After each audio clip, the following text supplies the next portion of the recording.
don't know me, my name's Kathy Ramsey. I've been here at the Tourism Industry Council for many years now.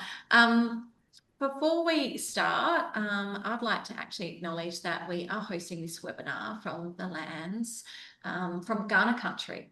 And I'd like to pay my respect to elders past, present, and acknowledge the traditional custodians from all the various lands where you join us from today. At TKSA, we recognise the diversity of First Nations peoples and their ongoing connections and ongoing cultures and connections to the lands and waters of South Australia. I'd also like to acknowledge our commitment to inclusion and accessibility. We'd like to thank those in our community who've advocated for everyone's right to belong and bring attention to the ways we can do this. So please let us know if there's anything we can do further to support this.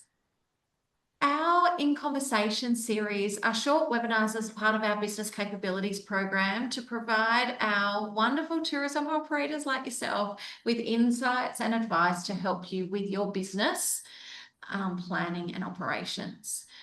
We like to keep this as a real chat. We've got some questions to ask our subject matter expert today, being Robin. But we're really keen to make these as valuable as possible. So you'll get out of it what you put into it. So please do not hold back from asking any questions today. You can do this by using the chat function. Pop your question in there and we will either organically go through it as we have our chat today, but we have also left appropriate time at the end for our question and answer session. Just a couple of little housekeeping things. If we could keep your microphone on mute, and just for everybody's session, this will be recorded and distributed to attendees afterwards. I am joined by Linda. Many of you know Linda Lacey, again, has been with TKSA for a number of years as well. Over to you. Thanks, Kathy. Thanks everyone for joining us today. This is the, I guess, the ongoing experiment or education piece that we're doing as we deep dive into cybersecurity, and it feels like it's an ever challenging or confronting issue. I was just sharing that we have to yet again change our Facebook passwords because those credentials, 16 million logins have been made available publicly, thanks to Google and Apple and Facebook over the weekend, and surprisingly not headline news. So obviously some bigger things going on in the world, but I think, you know, your Facebook login getting taken has got just as much potential to blow up your life as a bomb dropped in the Middle East or something. Probably not in quite the same physical sense, but certainly in a logistical capacity. So we're really pleased to have Robin join us today. Many of you who came along to conference would have seen Robin on the big stage. She is Gallagher's National Placement Manager for Cyber and Technology. She's got over 25 years in professional and financial risk management. She's with us today around her expertise across cyber resilience and cyber security. And we're here to continue what we started even prior to conference, but then certainly started to look at conference when we did a bit of a live hack on stage. And we just want to keep that conversation going in terms of what you can do in your businesses, some tips that you can take away, and also too how important it is to have a plan around your cybersecurity so that you can get your business back on track if the disaster happens. So thanks so much for joining us today, Robin. Before we begin, can you just give us a quick background overview into yourself? Yeah, definitely. As you said, I've been with Gallagher 19 years and my background is financial lines insurance. And the last 6 years I've specialised in cyber risk, which I find so fascinating. It's such a dynamic space to work in. And my role in our company is to manage our cyber strategy and to work with and train our brokers nationally so that we can really represent as a national broker that can educate all of our clients across industry to understand their specific cyber risk. And I've become really quite passionate about that because I see across our entire client portfolio this lack of understanding and confusion around, you know, what cyber risk actually is, and then also really proud to be able to communicate the absolute value of a cyber insurance policy, which is now a must-have for all businesses. Great. And so, as I sort of just mentioned briefly, this is a continuation of some activity that obviously we've talked about cybersecurity with you guys over for a number of years and a number of different occasions. And at conference this year, we did a bit of a live demonstration. Could you just sort of explain or just recap for those who weren't able to be at conference what we did? Yeah, absolutely. I mean, and I really commend your association for everything that you're doing in this area. And also, I thought the conference was absolutely fantastic. It was just such an amazing energy and such full of great speakers. So at the conference, we did a live demonstration to show how easy it is for a cyber criminal to gain access to your business network, just by simply having usernames and passwords that are on sale on the dark web, which now there's another 16 million of them or billion of them from Facebook and Google. And they've got them anyway from cyber attacks like Medibank and Optus and Latitude. And then they align these credentials with like a $40 software tool that allows them to run a process of matching the usernames and passwords to ones that are valid. They get them into business networks. They log in, and if there isn't the right controls around that login, they're straight into a network. And then they can sit there and commit funds transfer fraud, hold the business to ransom while having locked up all their systems, threatening to publish the data they've stolen onto the dark web, and generally cause embarrassment, reputational harm, chaos, and cost to the business. And I thought this would be the most impactful way to demonstrate to all your members how easy it is to actually for them to suffer a cyber attack and what it could look like for them. Right. And I think there was a real sense of shock in the room, I think, at how easily, we're really fortunate to have had Khalil, who was like the voice of the, anonymous hacker who really came into that space. And for us as an audience, we never get to see what the dark web looks like. And Khalil revealed that to us. And also, the low cost technology that's required to be able to do this, it really is accessible to anyone who's, I guess, quite tech savvy to be able to, create theft of this scale and destruction of this scale to people as well. And continuing, I guess, with that sense of shock, I think you could kind of see when he logged into the Gmail just how vulnerable we all are. And speaking of vulnerable and can happen to anyone, Kathy, you bring a really important and personal perspective to this conversation because you've really experienced a very devastating cybercrime incident yourself. Can you just talk about, I guess, what happened and what that meant for you? Yeah, absolutely, Linda. Thanks. And I come here to share my personal experience because sitting there at conference and seeing someone's Gmail account get hacked brought back up some really real emotions for me, because this is the modern day robbery now. It's no longer physical, but it's actually really digital in nature. And this only occurred a few years ago for me, but my identity was stolen. And it started with actually my Wi-Fi at home getting hacked. And trust me, it wasn't easy to hack. I couldn't have told you that password. It was a complex password, but my Wi-Fi got hacked. And then without my knowledge, over the course of some software was installed on my laptop that monitored all my keystrokes. And then over a course of a month, they monitored my whole activity on my personal laptop. Then one morning, I woke to find out my email shut down, my Gmail account. I couldn't get into my email. It was shut down. And at the same time, money was taken from my bank account.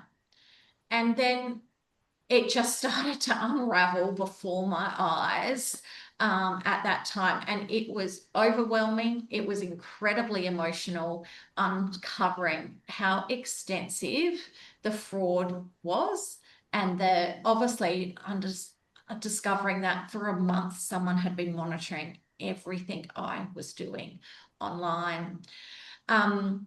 I had bank accounts opened in my name without my knowledge, our hard-earned savings taken. And, I'm just an average mum with a husband, working class, 2 kids. that go to school. There's nothing special about me by any means, but our hard-earned savings was gone, and it was actually disappearing before my eyes in our bank account, and that was so distressing.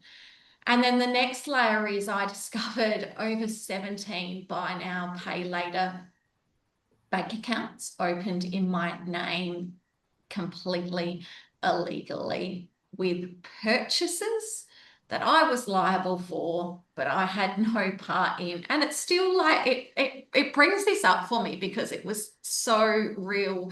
It was so scary. I was no longer robbed from a physical nature. You know, remember when your house was robbed? I was robbed digitally, and I couldn't stop it because you can't just change your locks on your house.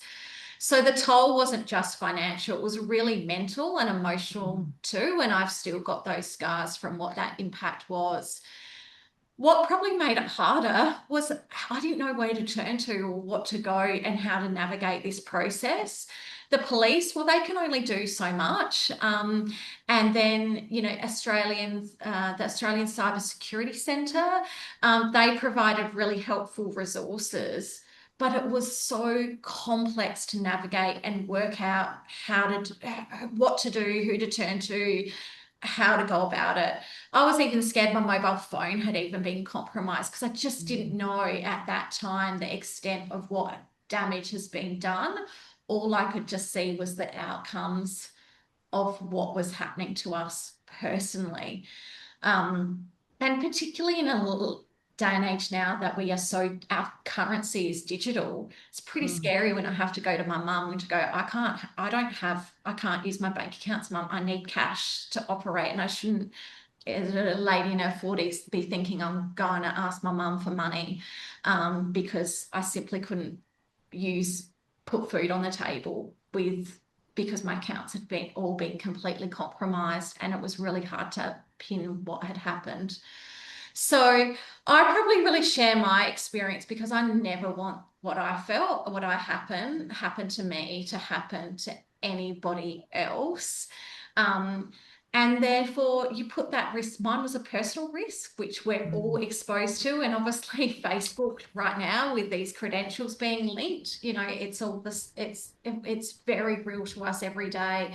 But the risk consequently to your business is so real. And like the hard-earned savings that we built so hard to protect and save, and we had intentions for that money, what you've built in terms of your business really deserves to be protected. So I just want to really explain that my personal situation, so you really understand cyber attacks go so much beyond that financial loss as well. It really does, from a business perspective, it will, you know, impact operations. There's going to be exposure and loss of customers' private data that you have and private information that you have. And then that really impacts that credibility and trust that you've worked so hard to build and establish with your name. It really has some reputational damages. And so that's why really having an insurance, like we have insurance for home and contents insurance, is so critically important. Not in just recovering, but actually knowing what to do next. And that is just, and having those real experts to guide you through that space. So yeah, I suppose I just wanted to share that perspective, sitting there in conference in that moment to see that a Gmail account be hacked really brought back some really real emotions and feelings for me. And I just want everybody to realize it can happen to anybody. I'm just an average person, and it impacted us significantly financially, having my full identity stolen. Knowing someone else was walking around pretending they were me in every possible way, even mimicking my voice over the phone to the bank to ride over that level of security. It's pretty scary to know. And it was really scary to be at a space because to navigate through it, it took an incredible lot of time to be able to do that. So I just wanted to share that experience because I really want people to understand, no matter your business size, small or large, or even from a personal perspective that I bring, it's a real risk. Thanks, Kathy. And so I think that's sort of the key point. And Robin, just to start unpacking, some of the elements that Kathy's talked about there, we do think, oh, it's just Kathy. It's, Linda's, B&B, I'm a small business, I'm in a regional community, or I'm really small scale. I've got multi-factor authentication, I've ticked the boxes, and I've got different passwords and stuff, but it does, it can happen to anyone, not just the big business. So I guess this is the thing, and this is what I was really sort of fascinated by when Khalil did that demonstration, is that it can, that it is quite easy to do. So do cyber criminals, what's the psychology of them? Do they have a plan? Do they target a particular type of business? What are they looking for when they're like, yeah, we're gonna go here? Yeah, I mean, there's all different. I mean, that's an incredible personal story, Kathy. And then you apply that to a business, and then you've got to pay employees, and you've got to pay suppliers, and the entire business just gets completely potentially shut down. And then you've got to face all of those people and explain what's happened. And so the cyber criminals operate in many different ways. There's different kinds of groups, there's different kinds of threat actors, and some of them are just opportunistic. And so they do what Kalal did, and they just take the dark web data, they just brute force attack and find their way in. And sometimes they don't even know where they're going. They're just hunting for success. But there's also the other threat actors that are specifically targeting industries like yours, because they want the most sensitive information that you are holding, like passport details, credit card details, all of those birth, medical, everything kind of details that they can then monetize. And that unfortunately we see now that the small and the medium businesses are increasingly and absolutely targeted, because they know they often lack the understanding and the money on the cybersecurity control infrastructure and the education. Basically exactly what I said. They don't understand how they are open to attack.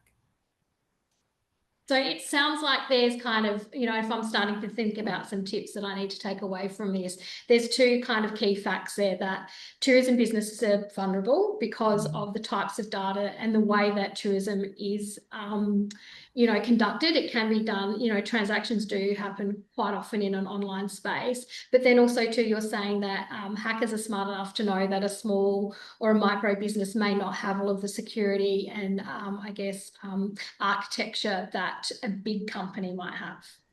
Correct. Exactly. Or even just an understanding that they are a target, or an understanding of what they should actually be doing. Like, a lot of small clients just operate on their own in their own Microsoft environment, and that's it. That's what they know, and they trust all of that. So it's a challenging space.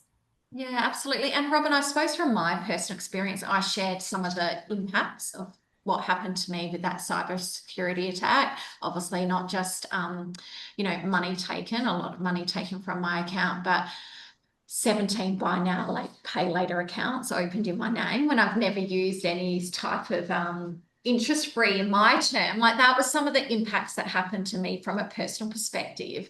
But what are some of the financial losses and other consequences, and I suppose short and long term, that can happen for a business? Can you share some of those examples for us? Yeah, I mean, exactly. You kind of covered a lot of it actually, just in your story, applying it to a business. So it takes, when you think about it, if you have a cyber attack, you need a lot of people around you to help you navigate through all the different impacts of the cyber attack itself. So for example, if you're being held to ransom, someone's got to talk to that criminal. If the minute you have a cyber event, particularly again in your industry, if it is a sensitive data that's been impacted, you're going to need legal advice as to what that means in terms of reporting that incident through to the Privacy Commissioner. There's certain contractual requirements potentially in, contracts you're dealing with clients and various providers that you may have to also notify them. You've always got employees. The employees are generally the ones that know first that something is very wrong. And so they're, and they're the first ones where their friends are going to go, oh, you're under a cyber attack. And so you need advice around how to mediate your position from a crisis communications perspective. You're going to need forensic advice around who is this criminal? What are they doing? What do they want? Is it a bluff? Is it real? So if you think about that and you don't have knowledge sitting here right now saying, who should I call? All of those costs are going to come back to the business. And all of that has got to be unpacked very quickly to go and find all those people that you're going to need.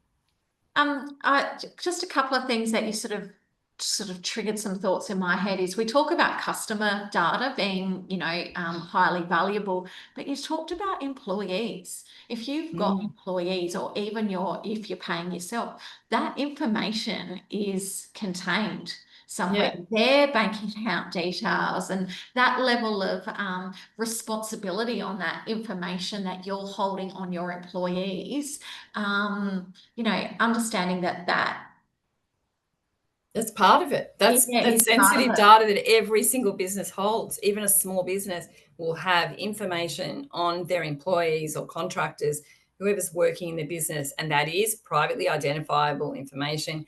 And the employees generally get more offended in those situations when they find out, their information is now on the dark web, and it's a result of something that's happened within the business that they work for. So there's a lot of different parties that can always be impacted in a cyber event. And particularly when you've got, one of the main reasons they get in through the business email compromise and the phishing attacks is to just get in and transfer those invoice details so that they're, funneling the money out of the business for payments, or payments are coming in to go out, and all of that bank account detail has changed.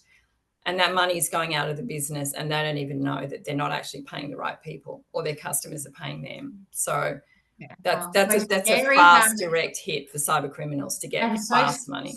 And so scary how that small little actions can happen without your knowledge. And I say that from my own personal experience as well. Robin, you touched on ransom.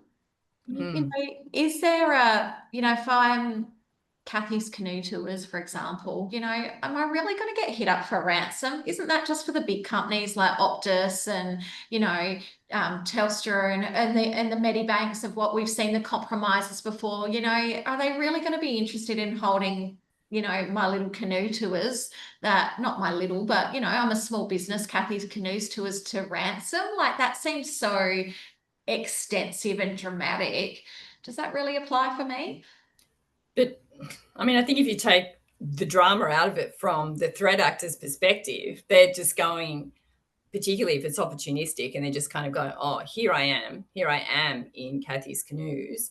What can I achieve? I've spent the money to come here. What can I achieve? And so is it, getting your business email, change the invoice details, or is it actually, now I'm just going to hold Kathy to ransom because I can, and I'm going to encrypt all her backup data and basically just make her life difficult because I just want money. That's why I'm there. I'm there to actually financially achieve my goal, and whatever that looks like once they're in, that's how I think they would think. So as I say, it's opportunistic. Sometimes they get into a business, they don't even know what business they're in until they're there, and then they're like, okay, well, what does that look like? What's the data I'm looking at? How impactful is it to Kathy? If I just threaten her that I'm going to take her data and put it on the dark web, what does that do to Kathy's business? And that's how I'm going to get money out of Kathy. So, and also at the conference, I did put up that statistic slide, which I think everyone should have access to, which actually statistically proves that it's the small businesses and the medium-sized businesses that are being held to ransom in Australia in 2024. They are the majority of businesses being held to ransom. So I guess, as we sit here feeling increasingly nauseous about, I feel nauseous. Remember, I'm the optimist always here. Yeah, and living in a digital world and post-traumatic stress. Post-traumatic stress for Kathy, and I'm currently thinking about how can I just, is under the mattress safer for my money plus my passport plus all of my personal details. What are some of the key do's and don'ts, I guess, that businesses should be doing now? Like before anything happens, what should I be doing in my business to protect, the data that I may have or the data that I may have that I carry for other people, and to reduce the risk of me being that, highly likely small to medium business that's going to be held to ransom? I mean, the do's is like cyber insurance needs to be looked at, like public liability insurance, business insurance, car insurance. Buy a car, you are not going to not insure that car. So my absolute first do is buy cyber insurance. Let an insurer take you through an assessment exercise at no cost to you. Purchase a 24/7 sleep easy policy that covers costs if you have a cyber event, all the costs that, Kathy's spoken about, her inconvenience, all those inconveniences to a business, much higher cost than what it is a personal experience. And then up front, you'll get a security partner in your insurer that has eyes on your network 24/7, alerting you to any specific threat that's going to impact your business. And it's a very reasonable process and it's a very reasonable cost. That's my first one.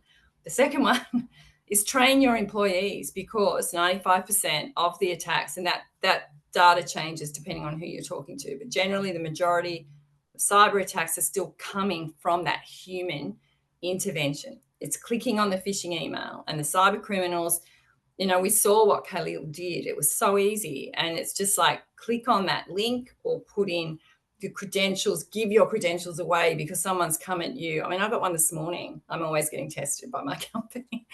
They try so hard to get me, but I'm not going to get. And so they basically said, you've got your inbox is overloaded. You're not going to be able to get more emails, blah, blah, blah, which potentially could be true. But, and then click on this link and that will tell you how to fix the problem. Totally phishing, right? So, but people are distracted or they're tired or just for whatever reason they're smart and they go, oh, I'm not getting picked up on this. So phishing is the most important thing, to train your employees not to click on links, and see that they're a critical role in your business, protecting your business. Make sure you have the multi-factor authentication, because it is the dual thing that says, is this you? And as annoying as it is this you? And then it's me. And then if it's not you, no, it's actually not me. Someone's trying to get into my network. Make sure that you or your security provider who's providing your services is like really aware of patching the software vulnerabilities as and when they happen. That's like always, if you're in your own Microsoft environment, turn on automatic updates. And that's very easy to do. The backup position is really important. Have regular and up-to-date backups, because this is how you will get your business running, even if you're under a cyber attack. Forensics are going to come in and go, where are your backups? What do they look like? Is all your data stored over here? Can we still see your whole business, or have they encrypted your backups as well? So your backup procedures are very important. And then have ongoing regular security assessments. And as Kathy said, it's really important to have a plan, because potentially you will get attacked. And if you do get attacked, you go, oh, here's my plan. I know exactly what I need to do. And if you've got a cyber insurance policy, that's your first point of call, basically, a 24/7 hotline. But you'll need to know who are the decision makers, particularly if you're being held to ransom. What does that look like? Who has roles and responsibilities if you have a cyber event? So the plan is very important. And cue those emergency very sirens. For dramatic effect, we had the sirens there while you were talking about security. One thing I guess wanted to just go back to you. So you said turn off your automatic software. Turn on. Turn on. Yeah, turn on. I said I wasn't hearing very well today. And because I was going to say, because it's that updating all the time. And you're seeing those ads now on TV where they're talking about because I do it, like, I think we all do it, that that update comes up on my phone or whatever. And I was just thinking, oh, I don't have time to shut my computer down for 10 minutes or for my phone to be like updating, but they are really important. Secure. So our Apple phones, your iPhone, when it says plug me in, I'm updating, that's because there potentially is a security alert that they've found, because you think of all the apps that we're downloading, all of the infrastructure within that iPhone, our laptop, everything. We're all dealing in this kind of digital ecosystem with applications and software and hardware, and then they just, for whatever reason, become vulnerable. They realize, oh, actually, this needs updating now. It's out. I mean, even the TVs talk to you. Every time you go into a streaming channel, it says, you know, you want to update, you need to update Netflix, you need to update Stan. Generally, it's because there's potentially a security vulnerability, or they've just got a better version. But with Apple, so with iPhones, it's generally, they say, this is a security vulnerability we've picked up. And so by plugging it in, it runs the update. And it's annoying because people go, what if I lose my contacts? What if it doesn't work? And have to start the whole thing again, English, yes, blah, blah, blah, blah. It's annoying, but that's what you've got to do. Yeah, I kind of bring this back to this, you know, robbery was really a physical nature, and now it's a real digital nature. You know, you accidentally leave your bedroom window half open. You know, it's these updates to make sure your house is really locked up, safe and secure. Correct. And then you saw how fast Khalil did that, like 2,500 passwords, bing, bing, bing, bing, bing, bing, bing. You know, run the AI on it. 10 minutes. He's in, just like that. Yeah. So. Yeah. And then they reset your bank you know, they can intercept through your bank and get those, you know, 2-factor security codes coming through For to them. Exactly. They just take they're you, and they're operating as you. And so as you, they're going, oh, I've lost my password. Okay, let's reset your password. So then they're not you anymore. They're them. And then they're going, now I wanted to change all this and I want to do this. And that's kind of how it works. Yeah, it's scary. You kind of mentioned your top number one tip was cyber insurance, and I just want to just go back to that, just because there was another thing that sort of really flagged me that I didn't, you know, realize. So you're saying that if you get a cyber insurance, sometimes, you know, depending on who you go with, obviously not everything's equal, but they've got 24/7. They're not just it's not just when, like, I buy house insurance and, you know, I use it when I need it. When you purchase cyber insurance, it actually comes with a service. So you get an upfront service. Yep. So we can run a scan across anyone's environment now and tell you right now if you have, you know, emails on the dark web, if you've got critical vulnerabilities that you don't even know about because you're relying on a third-party provider who's doing it all for you, but in fact someone they're using, there's a vulnerability that hasn't been updated over there. Like this is the whole supply chain risk factor. But we're relying on everybody else for efficiencies. But unfortunately, sometimes that's not a great efficient proposition, because I'm still the one that has made these decisions. I'm the one that's going to be in the media. I'm the one that's going to be impacted. So,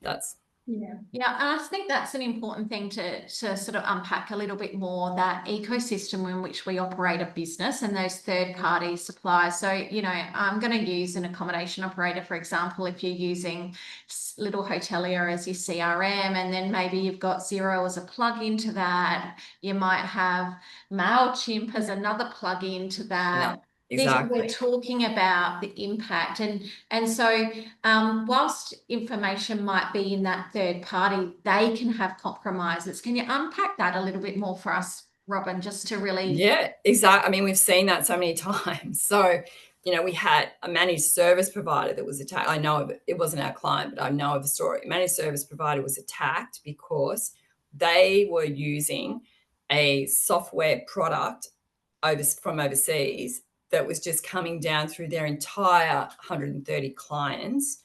So that was downloading into all the 130 client environments as a security kind of product, like an email kind of spamming product. That got attacked.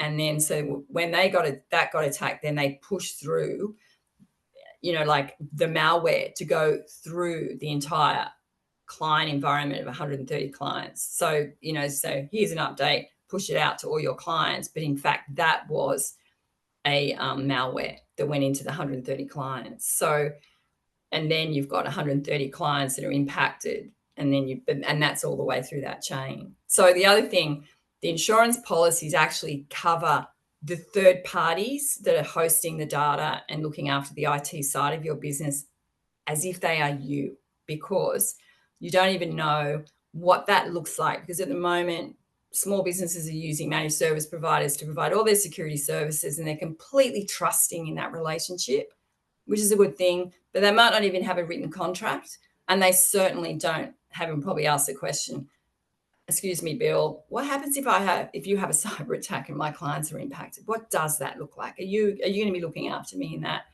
That's a conversation everyone should have. So there is so much reliance on that third party, but even the scans that insurers run can often pick up even the vulnerabilities around the third party platforms as well. And then once you become an insured client of a cyber policy, then they're running on the back end 24/7 threat monitoring and alerting to clients. There's a lot of threat intelligence now in all cyber insurance businesses because they want to be their security partners and they don't want to pay claims. So they're trying to do their bit to help. It's a very active insurance arrangement then, more so than a passive one where you purchase it and you use it. And it goes to sleep until you crash a car. It's not that. It is on alert all the time. And I think it's important just to reiterate about those, we can't be complacent because we're using Little Hotelier. That's fine. Everything's within Little Hotelier. They'll have everything covered. It's about understanding our responsibilities and those impacts. Well, we know from our good friends at Woolman's Lawyers and Paul Gordon, the most entertaining lawyer in Adelaide, I like to say, he, I guess one of the learnings that I got from him is that you don't absolve responsibility by saying, oh, a Little Hotelier are looking after that. If that's where my customers' data is, and I have that arrangement, I'm still legally responsible if they get compromised in some way. You are 100% legally responsible. Yeah. And every business should really, in a perfect world, be running contractual, understanding any platform dealer they're dealing with. They should understand what their security posture is. What does it look like if they have a cyber event? Is there a joint kind of plan but look at, we're all relying on so many different businesses, and that's just, I don't think, completely feasible for small businesses to know or do that. And so I'm just wondering if we might, just while we're talking about what you can do in your business, before we sort of get to the next steps around what you actually do if you get attacked, but just go to maybe some audience questions. We've got some in the chat. So Carol from Canoe Adventures has asked, to what extent should we trust or not sites like, very much along what we're talking about, MailChimp and PickThrive, etc., that you enter customer data into? And we've probably answered that a bit, and that we said don't. Well, in a sense, you should know that they have the right security. And if you are relying 100% on that kind of vendor, you should be able to question what is their security posture and what is their view of, cyber risk. There's nothing wrong with that, because another story I will tell you is we had a new business client that we picked up and ran the scans, and they actually had critical vulnerabilities in an application. And I'm not saying who, and I'm not saying any who here, but essentially we said this is actually a legacy product that they haven't updated, and that's going to have impact on you, because when the criminals are running we run scans, criminals run scans. So criminals run scans and they can see the hole, they can see the gap, and they go in through those gaps. So any outdated software that can't be outdated or is not updated is particularly a vulnerability. So they went to this particular vendor and said, okay, here's a scan that says your particular product is outdated. They said, it's going to cost us a lot of money to actually update that. So if you want us to do that, you're going to have to pay a higher fee. I'm like, what? They now don't deal with that vendor. So because they were not spending, they knew that they knew that they were outdated, but they just were not prepared to spend money. And they clearly didn't understand the cyber risk that they were posing to every single client that was dealing with them on that platform. So I guess, asking the questions, and if you are using and we do it too, Canva, MailChimp, all of that sort of stuff, have a look at what their cybersecurity, obviously, on their websites, they're going to have statements around cybersecurity. So I guess we do have to, we can't just assume, we actually have to go and investigate. Yeah, you Right. should Yeah. probably do the research and investigate. Yeah. Yeah, and it's no different to if you're going to hire a car. You know, there's that assurance policy when you're renting a hire car. Yeah, I mean, having said all that, the insurance policy doesn't have conditions that say, did you research this or anything like that? So you are protected once you have cyber insurance for all of that risk as well. But it's due diligence from my perspective, from a commercial. And it's that reputation thing, isn't it? In that, if I think we've all done it, where we are getting more savvy about where we're providing our information and our data. And if I get asked to join one more loyalty program when I go into a store, because they want my email address and my birth date and all of this sort of stuff, and I think, well, I can't trust you with. I don't know what you're doing with that data.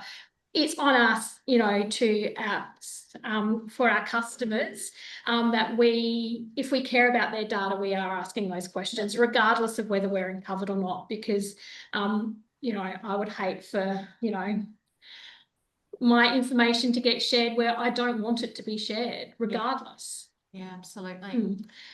Tina, you've really raised a good question about passwords and, best practice for password management and policies. So what's your, recommendations, Robin, around how to manage passwords within a business? And, should there be some sort of policy for staff to adhere to from a passwords management piece? Yeah, I mean, you can probably just get that advice off. There's a lot of actual government advice through the cyber.gov.au website. And they're really doing a lot to help small businesses now. And there will definitely be a password package kind of concept on that site. But definitely you don't reuse your passwords. And so generally most businesses have in place that prompt to change the password on whatever that cycle is. And that for business, personal use, it's password managers to put them all into a password manager that's all encrypted.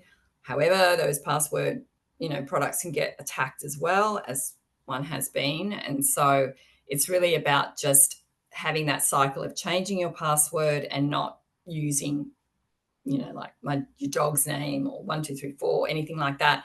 And the best way to do passwords is through phrases, because the longer the password is and the phrase and the exclamation mark, etc. kind of thing, it's much harder to break. Again, there's statistics that show exactly how fast certain combinations of passwords can be attacked. Yeah, I remember probably about 12 months ago, I did a little bit of training, and a passphrase, 12 digits or 12 characters minimum length takes a lot longer to hack. I don't know what the current information like that stands, but obviously, yeah, password managers are really valuable. I use one personally these days, but it's also just little simple things. If you're running a business and have a range of passwords, don't have them saved in a Word doc on your computer, because as soon as you get hacked, that's titled passwords. It's open slather. But don't have your passwords saved in a document on your computer from an operating perspective as well. So everything, I suppose what I'm learning from you today, particularly Robin, there's vulnerabilities everywhere. You've just got to build strong enough brick walls where you can, and then have that layer of security from a cyber insurance perspective as well. Yeah, exactly. I mean, insurance shouldn't replace security or governance or resilience with plans or anything. It shouldn't do that. It should just be the last piece. Yes. But the truth and the reality is you can get cyber insurance. And through that process, you can learn a lot. That can be like a risk management tool in itself. There's a lot of education around when you do have a scan and you see the vulnerability. What does that mean and how can we help? And insurers are actually now also offering free services to businesses, like phishing tools and all sorts of different services for free. Like only 20% of businesses in Australia buy cyber insurance. I fundamentally believe it's because they don't understand, number one, their cyber risk, and number two, the value and what the cyber insurance policy actually does. And that comes down to a complete education piece, which, as I said, I'm crazily passionate about telling every single business in Australia when I can and how I can, to say the criminals are not going away. There is no silver bullet that says you have perfect security controls and you will not get attacked, because it just keeps pivoting, it just keeps changing, it's dynamic. And the one thing that can protect you financially, your precious business, is the insurance product. Yeah. And we really saw that, that under take up, I guess, of cyber insurance at conference when, the room was asked of 300 delegates in that room who's got cyber insurance, and 4 hands put up, and that's pretty indicative of the country. Yes, Absolutely. And I think, sort of circling back to Robin Shaw's comment here as well about, there's your brick walls and building those layers of what that looks like. So Norton, those antivirus pieces are absolutely, it's all part of your brick wall, and then still having that layer. It's so critical to have that layer of cyber insurance as well. That's right. Yeah. And while we're talking about cyber insurance, and I guess perhaps the lack of take up or the reluctance, or, which, and obviously today is part of our ongoing education, that you're so passionate about. But I think, a few years ago, there was all of this sort of talk and around the cost of cyber insurance, and insurance is an ongoing cost and concern for businesses. It feels like it's a never ending bill that you're sort of out the door. Sort of for planning purposes, Gary's asked, can you give any idea of the cost of cyber insurance, or is it really sort of dependent? Well, it's obviously dependent on the size of the business. So it's not going to cost a 50 million revenue, versus a $300,000 revenue. But like, you can get cyber insurance as a small business for like, $1,200 or something, and even lower. But I don't think anyone should buy less than $1 million cover, because I just think if you have that attack, the cost can go up very quickly. But you can buy $500,000 as well. So, but the pricing, honestly, take that thought out of your head, because the cyber insurance market has changed so dramatically and so significantly in the last 12 months, particularly, that this is absolutely reasonable. It's able, it's affordable, and there will be competition. Like, we do not, even for the smallest business client, we will still get 3 quotes that we know provides really strong cover, 3 quotes every single client, because different insurers have different appetite based on what their claims experience is. But yeah, you need that comparison. You don't just want to get locked into one place. So yeah, it's very dynamic, and it's not expensive. I'm just really conscious of time, and I guess we want to get to, what happened. We talk about what you can do and all of that sort of stuff. And just, I think Karen's just sort of, asked about your opinion on antivirus programs, and does Microsoft do all of that? From my sense, it's going to be have all the tools in the belt at your disposal. Yeah, so I'm not a security advisor. I'm an insurance broker that's just become this nutter about security and technology. And so the Microsoft environment, I know most of us sit in. And so there's tools that within that Microsoft environment, I know you can just turn on, that people don't even know about. But there's different levels of licenses also, I know, that provide different levels of quality, controls and procedures in that environment. And so again, if you're doing it on your own, I strongly recommend contact me so I can help you all the way. Or if you're relying on a managed service provider, then obviously they are the ones that should be telling you, is your environment enough and do you need more? So and obviously that scanning when you get your insurance is going to pick up some of those opportunities, gaps, or whatever that you're not doing. So, we've talked about what you need to have in place, and, all the things you touched on, the things we need to think about. So, the worst has happened. You've clicked when you shouldn't have. And I think we all have that moment where we go, or you go to turn on your computer and you don't have access. Cue police arriving to save the day. You can't call the police necessarily. So you've fallen victim, it's happened. What should you do immediately? If you don't have cyber insurance, but you do have an insurance broker, call them, because they're going to be the one that should have knowledge enough to direct you into the right places that you're going to need. So, they have what we call incident response providers looking after, that sits on insurance panels, and they look after cyber incidents for the insurance policies. But also we contact them and say they need help, and they'll help. It just means it costs you. It will be your cost, all of it, but you'll get that access. So it's about your business insurance provider, because all businesses have a level of business insurance, public liability insurance. It's still sort of your first port of call. Because your other port of call would be probably your local lawyer. Yeah. But won't necessarily specialize in cyber. So that potentially could delay the process of what you need to do. If you've got a managed service provider, they should have the IT side of what is going on, because clearly they are the ones that have been impacted here. They should be able to help you, but sometimes they're not. You're talking about GP versus specialist. And so again, the insurance policy will bring you the right forensics. Like, you really need to understand the people that you need to have contact with immediately, because these attacks happen fast and the impact happens fast.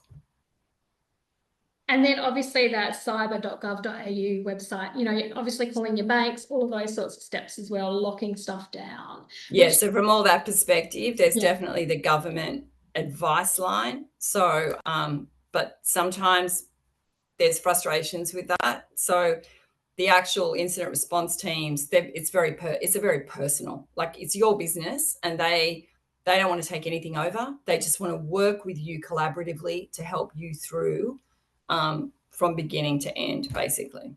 And I think from me, talking from my personal experience, I went to the police and I used cyber.gov, the Australian cybersecurity sort of portal of resources. But understanding where your own emotions might be at that time, you don't have a rational mindset. Emotions are high. So if I could have had someone to try and decipher what I've got to do when it's impacting you, it's really, really hard, and because it is such a complex space. So to have that expert knowledge of someone who can do the rational, educated thinking for you, this is where we need to go, these are the steps we need to take, that is invaluable.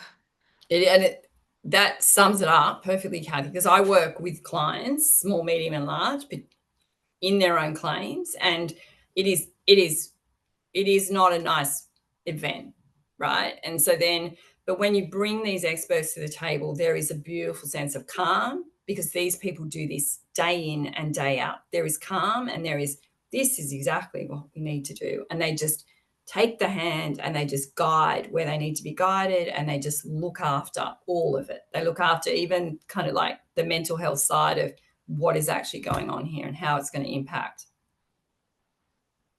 Yeah.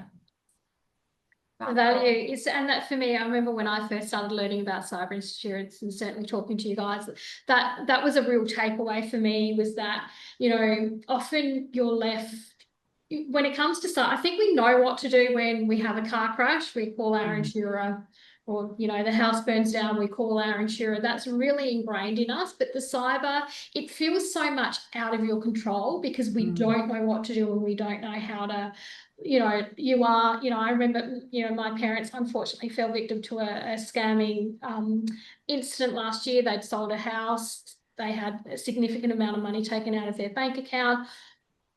I didn't know what to do. Kathy actually helped me. Yeah. Because I was like, where do you start? We did all those things, but in terms of, I guess, starting to recover, we could do the things where we could file the police report, lock the bank account down, all of that sort of stuff. But then how do you get your life? How do you get your system? How do you get your business back on track? That's where you become really sort of floundering. And so you know, for me, it's been a real learning, you know, through the education that you've provided us, Robin and Gallagher, you know, provide us as well, that the fact that your cyber insurance, it's a real partner in getting your Yeah, business. it's a real back. partner. Yeah. It's a real, and you get, it's 24/7 and you just download all of them. They've all got apps. So you just download the app that gives you access straight away, immediate, and hotlines are answered in less than 10 minutes, less than, generally like.